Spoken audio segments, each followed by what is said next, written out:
Today, you will learn how to make dot grid paper in Word document. First, type a few full stops on the page. Now, select all of those dots by pressing Ctrl+A on your keyboard. Next, click the small arrow in the Font section on the Home tab to open the Font window.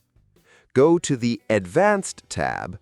Under Spacing, change Normal to Expanded. Then change the value from 1 pt to 10 pt and click OK. Now press Backspace once to remove all dots.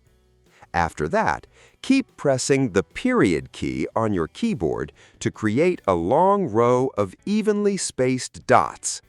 When the row is long enough, copy it and paste it again and again until the page is filled with dotted lines.